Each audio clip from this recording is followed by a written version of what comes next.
ഉച്ചകോടിയിലെ പ്രതിഷേധത്തിൽ ദേശീയ അധ്യക്ഷൻ ഉദയഭാനു ചിബിനെ അറസ്റ്റ് ചെയ്തതിൽ പ്രതിഷേധവുമായി യൂത്ത് കോൺഗ്രസ്. കോഴിക്കോടും കൊച്ചിയിലും ട്രെയിൻ തടഞ്ഞ് പ്രതിഷേധം. കൊച്ചിയിൽ നിന്ന് ലാൽകൃഷ്ണ, കോഴിക്കോട് നിന്ന് നിഖിൽ പ്രമേശ് എന്നിവർ തത്സമയം വിവരങ്ങൾ നൽകാനായി ചേരുന്നുണ്ട്. ലാലിലേക്കാണ്. ലാൽ, എന്താണ് കൊച്ചിയിലെ സാഹചര്യം? ഈ ട്രെയിൻ തടഞ്ഞൊക്കെ പ്രതിഷേധത്തിലേക്ക് പ്രവർത്തകർ കടന്നു എന്നാണല്ലോ മനസ്സിലാക്കുന്നത്. അതെ, യൂത്ത് കോൺഗ്രസിന്റെ സംസ്ഥാന അധ്യക്ഷനുമായി ജനീഷ് കുമാറിന്റെ നേതൃത്വത്തിലുള്ള യൂത്ത് കോൺഗ്രസ് പ്രവർത്തകരാണ് എറണാകുളം സൗത്ത് റെയിൽവേ സ്റ്റേഷനിൽ ട്രെയിൻ തടഞ്ഞുള്ള സമരത്തിലേക്ക് കടന്നത്.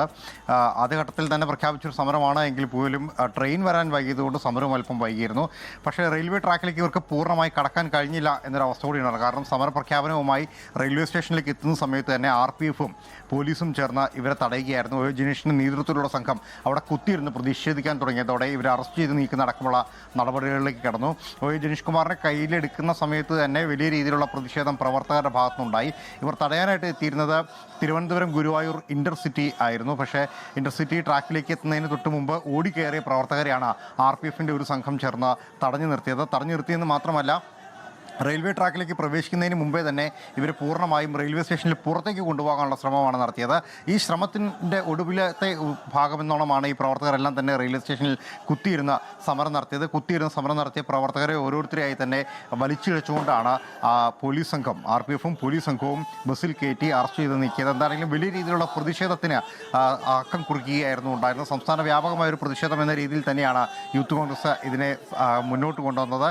കേന്ദ്ര സർക്കാരിൻ്റെ ജനകീയ വിരുദ്ധ നയങ്ങളാണ്, പ്രതിഷേധിക്കാൻ പോലും അവകാശം നൽകാത്ത രീതിയിൽ കേന്ദ്ര സർക്കാർ ജനങ്ങളെ അടിച്ചമർത്താൻ ശ്രമിക്കുകയാണ് എന്നീ കാര്യങ്ങൾ ഉന്നയിച്ചുകൊണ്ടായിരുന്നു യൂത്ത് കോൺഗ്രസിന്റെ പ്രതിഷേധം. ഇനി കോഴിക്കോടേക്ക് പോയാൽ അവിടെ നിഖിൽ പ്രമേശ് വിവരങ്ങൾ നൽകാനായി ചേരുന്നുണ്ട്. നിഖിൽ, കോഴിക്കോട് എന്താണ് സാഹചര്യം? ഈ പ്രതിഷേധം ഇപ്പോഴും ഇങ്ങനെ തന്നെ തുടരുകയാണോ, അതല്ലാതെ അവസാനിച്ചോ? അല്പം കടന്നുപോയി. കാരണം ഇപ്പൊ കൊച്ചിയിൽ ട്രാക്കിലേക്ക് പ്രവർത്തകരെ കടത്തിവിട്ടില്ലെങ്കിൽ കോഴിക്കോട് 2 ട്രെയിനുകൾക്ക് മുന്നിലായാണ് യൂത്ത് കോൺഗ്രസ് പ്രവർത്തകർ കുത്തിയിരിക്കുന്ന സാഹചര്യം ഉണ്ടായത്. ആദ്യം കോഴിക്കോട് റെയിൽവേ സ്റ്റേഷനിലെ 4ാം പ്ലാറ്റ്ഫോമിലെത്തിയ ചെന്നൈ സൂപ്പർഫാസ്റ്റ് എക്സ്പ്രസിന്റെ മുന്നിൽ പ്രവർത്തകർ കുത്തിയിരിക്കുകയും അവരെ പിടിച്ചു മാറ്റാൻ പോലീസിന് ഏറെ പ്രയാസപ്പെടേണ്ടി വന്നു. അല്പസമയം മുൻപ് മാവേലി എക്സ്പ്രസ് എത്തിയപ്പോഴും സമാനമായ തരത്തിലുള്ള പ്രതിഷേധമാണ് കാണാൻ കഴിയുന്നത്. ശരി, ഉച്ചകോടിയിലെ പ്രതിഷേധത്തിൽ ദേശീയ അധ്യക്ഷൻ ഉദയഭാനു ചിബിനെ അറസ്റ്റ് ചെയ്തതിൽ പ്രതിഷേധവുമായാണ് ഇപ്പോൾ യൂത്ത് കോൺഗ്രസ് രംഗത്ത് വന്നിരിക്കുന്നത്. കോഴിക്കോടും കൊച്ചിയിലും ട്രെയിൻ തടഞ്ഞുള്ള പ്രതിഷേധത്തിലേക്ക് പ്രവർത്തകർ കടന്നിരിക്കുന്നു. പ്രവർത്തകരെ അവിടെ നിന്ന് അറസ്റ്റ് ചെയ്ത് നീക്കാനുള്ള ശ്രമത്തിലാണ് പോലീസ് ഉള്ളത്. ലോകത്തെവിടെയായാലും ഏത് സമയത്തും 24 വാർത്തകളും ഓഗ്മെന്റഡ് റിയാലിറ്റി പാക്കേജുകളും എക്സ്പ്ലെയിനറുകളും വിശദമായി കാണാൻ ഞങ്ങളുടെ യൂട്യൂബ് ചാനൽ നിങ്ങൾക്ക് സബ്സ്ക്രൈബ് ചെയ്യാം.